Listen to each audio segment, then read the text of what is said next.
એક કુંભારને બે ગધેડા હતા. બેયની માથે સામાન નાખી અને રોજ જતો. એક ગધેડો જ્યારે સામાન નાખે એટલે ચાલવામાં તકલીફ દેતો. પછી કુંભાર એ ગધેડા ઉપરથી સામાન લઈ અને થોડોક સામાન બીજા ગધેડા ઉપર નાખતો. ગધેડાને મજા આવી. ફરી પાછો નખરા કરવા માંડે, ફરી પાછો સામાન ઉઠાવીને બીજા ગધેડા ઉપર નાખવા માંડે.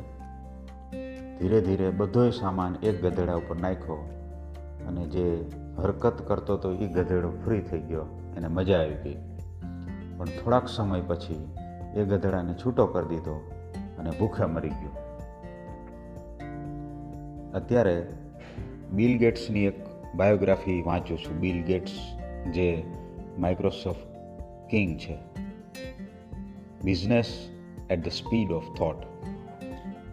એણે એમ કીધું કે મારી કંપની ઊભી થઈ એના બે જ કારણ હતા: determination and persistent hard work. Hard work સિવાય કોઈ ઓપ્શન નથી.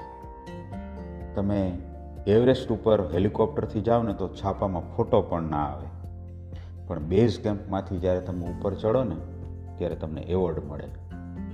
સો મેન, ટેક રિસ્પોન્સિબિલિટીઝ.